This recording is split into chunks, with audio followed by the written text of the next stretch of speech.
Ribosomes हैं। अंतद्रव्य जालिका को समझने के बाद अब है अंतद्रव्य जालिका के कार्य।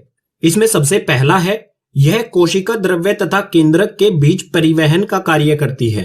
कोई भी पदार्थ कोशिका द्रव्य से अगर केंद्रक में जाना हो या केंद्रक से कोशिका द्रव्य में आना हो तो उसे पहुंचाने का कार्य कौन करता है? अंतद्रव्य जालिका। दूसरा है, यह जैव रसायन क्रियाओं के लिए स्थान उपलब्ध कराती है। कोशिका के अंदर बहुत सी रासायनिक क्रियाएं होती हैं, तो ज्यादातर रासायनिक क्रियाएं जो हैं उनको स्थान कौन उपलब्ध कराता है? अंतद्रव्य जालिका। यानी कि ज्यादातर रासायनिक क्रियाएं जो हैं वो किसके अंदर होती हैं? अंतद्रव्य जालिका के अंदर ही होती हैं। आगे है, यह वसा स्टेरॉइड कोलेस्ट्रॉल के पाचन में मदद करती है।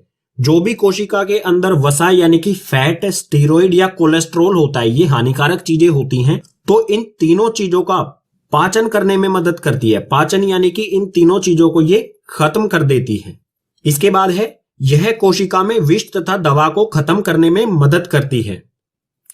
कोशिका में किसी भी तरह का विष यानी कि जहर जो होता है या फिर कोई हानिकारक दवा है तो उसे भी खत्म करने का काम होता है अंतद्रव्य जालिका का। अब यहां पर हमें दो लाइनें और दी गई हैं, इन्हें और समझ लेते हैं। कुछ प्रोटीन तथा लिपिड से कोशिका झिल्ली का निर्माण किया जाता है। इस निर्माण प्रक्रिया को बायोजेनाइसिस कहा जाता है।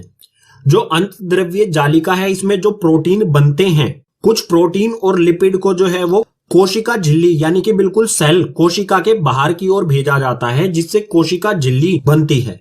और इस कोशिका झिल्ली बनने की प्रक्रिया को ही कहा जाता है बायोजेनाइसिस। कोशिका का दूसरा अंगक है गोल्जी उपकरण। ये क्या होता है? यह पतली झिल्ली युक्त पुटिकाओं का समूह है। पुटिकाएं एक दूसरे के ऊपर समांतर होती हैं, जिसे कुंडिका कहते हैं।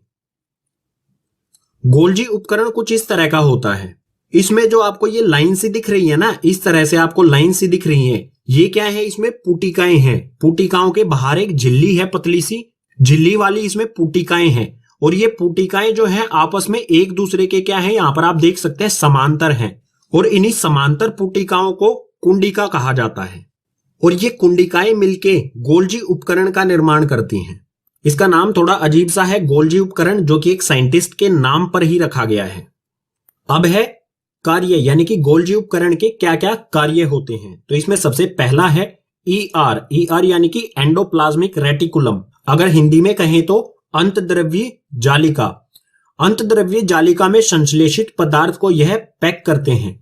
जो ईआर यानी कि अंतद्रव्य जालिका में प्रोटीन या फिर लिपिड का निर्माण होता है, वो लिपिड या फिर प्रोटीन को भेज देते हैं गोल्जी उपकरण में।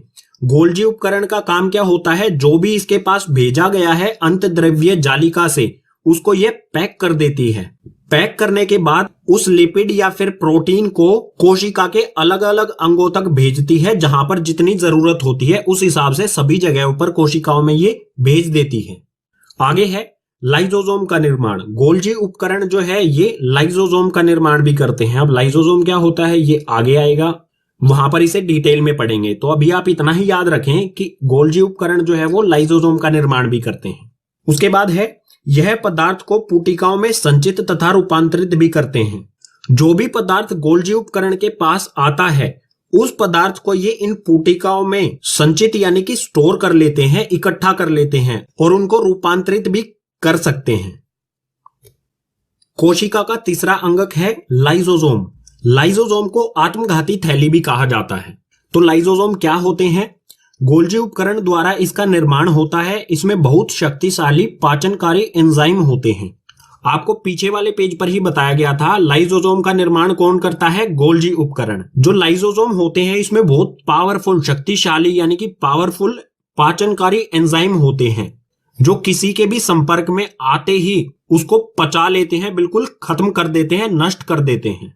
अब देखते हैं लाइसोसोम के कार्य। तो लाइसोसोम का पहला और मुख्य कार्य क्या होता है? ये कोशिका को साफ करते हैं। कोशिका में कुछ भी अपशिष्ट पदार्थ है, कचरा है किसी भी तरह का, चाहे वो अंगक का कोई पुराना हिस्सा हो, उन सबको साफ करने का काम जो है वो लाइसोसोम का होता है। आगे दिया है, ये कोशिका अंगक के टूटे फूटे भागों को पाचित करते हैं। कोशिका में जो भी अंगक होते हैं उसके पुराने वाले जो हिस्से, टूटे फूटे हिस्से जो होते हैं, उनको पाचित करते हैं या फिर उनको कोशिका से बाहर निकाल देते हैं।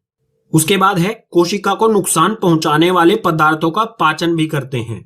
कोई भी ऐसा पदार्थ है जो कोशिका को नुकसान पहुंचा सकता है, चाहे वो बाहर से आने वाला पदार्थ हो या कोशिका के अंदर ही कोई ऐसा पदार्थ हो, उन सभी पदार्थों का पाचन यानी कि खात्मा कर देता है लाइसोसोम। खात्मा क्यों कर पाता है ये? क्योंकि इसमें बहुत शक्तिशाली पाचनकारी एंजाइम होते हैं।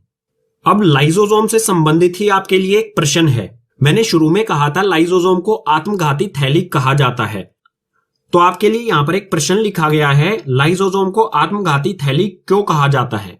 ये आप कमेंट करके नीचे बताएं। अगर आपको आता है तो बहुत अच्छी बात है, अगर नहीं आता है तो पार्ट 2 में इसका उत्तर मैं आपको दूंगा। कोशिका का चौथा अंगक है माइटोकॉन्ड्रिया।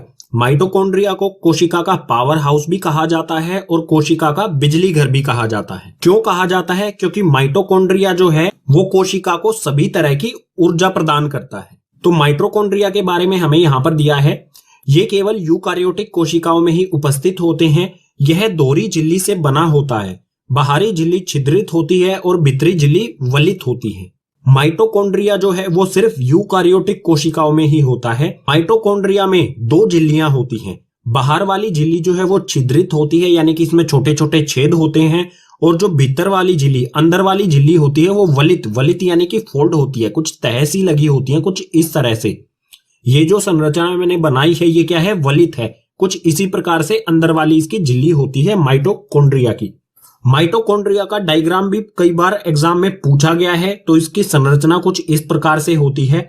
जो लाल वाली आपको यहाँ पर ये दिख रहा है चारों तरफ, ये है इसकी बाहरी झिल्ली। इस पर आप देख सकते हैं यहाँ पर कुछ गहरे गहरे से बिंदु लगे हुए हैं। ये है इसमें बिल्कुल छोटे छोटे छिद्र यानी कि छेद। उसके बाद है ये अंदर वाली भीतरी झिल्ली, जो है किस तरह की है? सफेद से रंग की नहीं है, कुछ इस तरह से है, फोल्ड है आपस में। इस झिल्ली को कहा जाता है भीतरी झिल्ली। भीतरी झिल्ली के अंदर आप देखेंगे यहाँ पर आपको कुछ इस तरह की संरचना दिखाई दे रही होगी। ये क्या है? ये है माइटोकॉन्ड्रिया का खुद का डीएनए। और जो आपको ये पीला सा बिंदु दिखाई दे रहा है, ये है इसका खुद का राइबोसोम। माइटोकॉन्ड्रिया को किसी भी तरह की ऊर्जा की आवश्यकता या फिर किसी भी तरह के प्रोटीन की जरूरत नहीं होती है बाहर से। ये सभी तरह का निर्माण जो है अपने लिए खुद करता है। अब आगे वाले पेज पर देख लेते हैं माइटोकॉन्ड्रिया के क्या क्या कार्य होते हैं। तो यहां पर है माइटोकॉन्ड्रिया के कार्य। माइटोकॉन्ड्रिया का सिर्फ एक ही कार्य है, वो क्या है? इसका मुख्य कार्य ऊर्जा को एटीपी के रूप में जमा करना है। माइटोकॉन्ड्रिया ऊर्जा को एटीपी के रूप में जमा करके रखता है। जब जरूरत होती है उसको अलग अलग कोशिकाओं को भेजता रहता है। और ये एटीपी होता क्या है? एटीपी होता है एंडिनोसाइन ट्रीफॉस्फेट। इसको हिंदी में भी एंडिनोसाइन ट्रीफॉस्फेट ही कहा जाएगा। इसमें हमें आगे यहां पर एक बिंदु और दिया गया है। माइटोकॉन्ड्रिया का अपना डीएनए और राइबोसोम होते हैं, जो मैं आपको पीछे वाले पेज पर ही बता चुका हूं, डायग्राम में दिखा भी चुका हूं। कोशिका का 5वां अंगक है प्लेस्टिड। प्लेस्टिड को लवक भी कहा जाता है। लवक का मतलब होता है रंग। तो प्लेस्टिड क्या होता है? ये केवल पादप कोशिकाओं में होते हैं। इनका अपना डीएनए और राइबोसोम होते हैं। जो प्लेस्टिड हैं ये सिर्फ पादप यानी कि पेड़ पौधों की कोशिकाओं में ही होता है और इनका अपना खुद का डीएनए और राइबोसोम होता है माइटोकॉन्ड्रिया की तरह ही। आगे है प्लेस्टिड 3 प्रकार के होते हैं और वो कौन कौन से हैं? पहला है इसमें ल्यूकोप्लास्ट, दूसरा है क्रोमोप्लास्ट और तीसरा है क्लोरोप्लास्ट।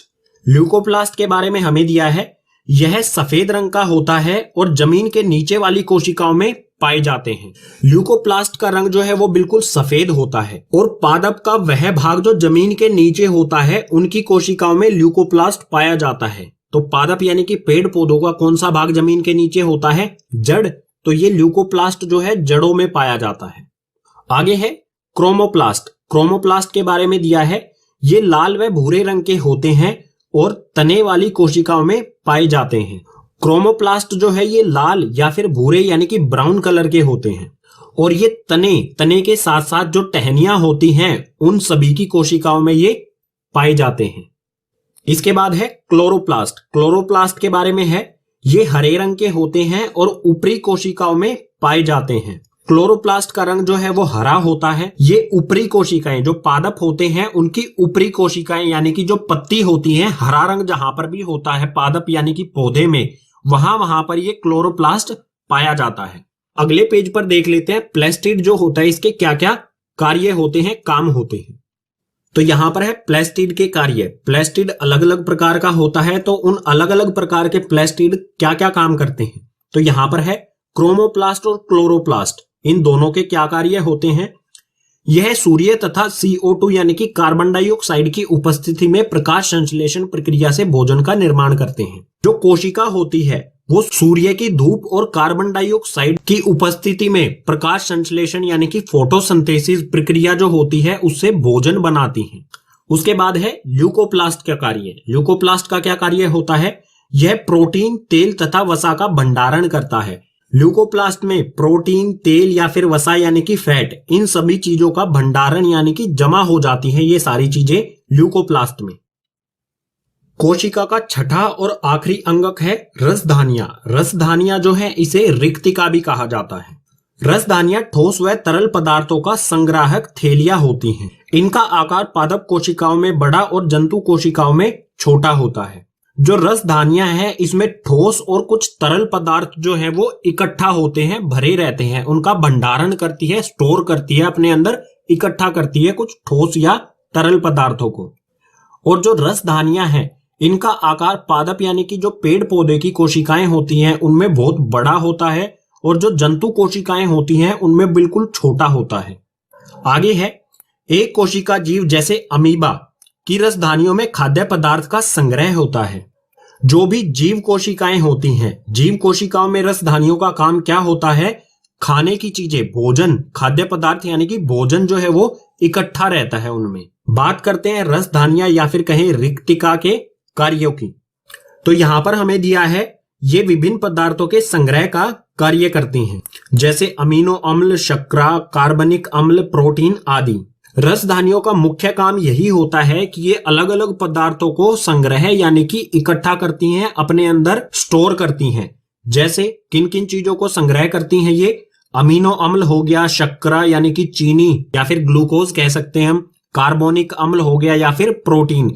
इन्हीं सब चीजों को रसधानियां जो है वो संग्रह करती हैं, स्टोर करती हैं, अपने अंदर इकट्ठा करती हैं।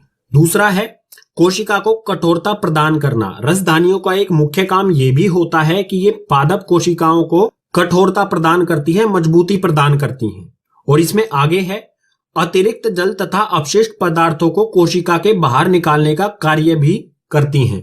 अतिरिक्त जल यानी कि कोशिका के अंदर अगर ज्यादा मात्रा में जल है जो कि फालतू है, या फिर कोई भी अपशिष्ट पदार्थ यानी कि कचरा है, तो उसको कोशिका से बाहर निकालने का कार्य भी जो है वो रसधानियों को ही करना होता है। सभी कोशिका अंगकों को समझने के बाद अब यहां पर एक और मुख्य चीज आती है, राइबोसोम। जब हम अंतद्रव्य जालिका को पढ़ रहे थे तो एक शब्द आया था राइबोसोम। मैंने कहा था वीडियो के लास्ट में बताऊंगा। तो राइबोसोम क्या होता है, यह सूक्ष्म कण है जो अमीनो अम्ल से प्रोटीन संश्लेषण करता है। सभी तरह के प्रोटीन का निर्माण राइबोसोम द्वारा ही किया जाता है। जो राइबोसोम है ये बिल्कुल छोटा सा कण होता है जो अमीनो अम्ल से प्रोटीन का निर्माण करता है। प्रोटीन चाहे किसी भी तरह का हो, वो सभी प्रोटीन जो है वो किस में बनता है, राइबोसोम में ही बनता है। इसके बाद दिया है ये अंतद्रव्य जालिका की सतह पर माइटोकॉन्ड्रिया में तथा क्लोरोप्लास्ट में पाए जाते हैं। जो राइबोसोम है ये अंतद्रव्य जालिका, कौन सी वाली, खुरदरी अंतद्रव्य जालिका की सतह पर होता है, माइटोकॉन्ड्रिया में होता है, जो पीला सा आपको बिंदु दिखाया था, और क्लोरोप्लास्ट में भी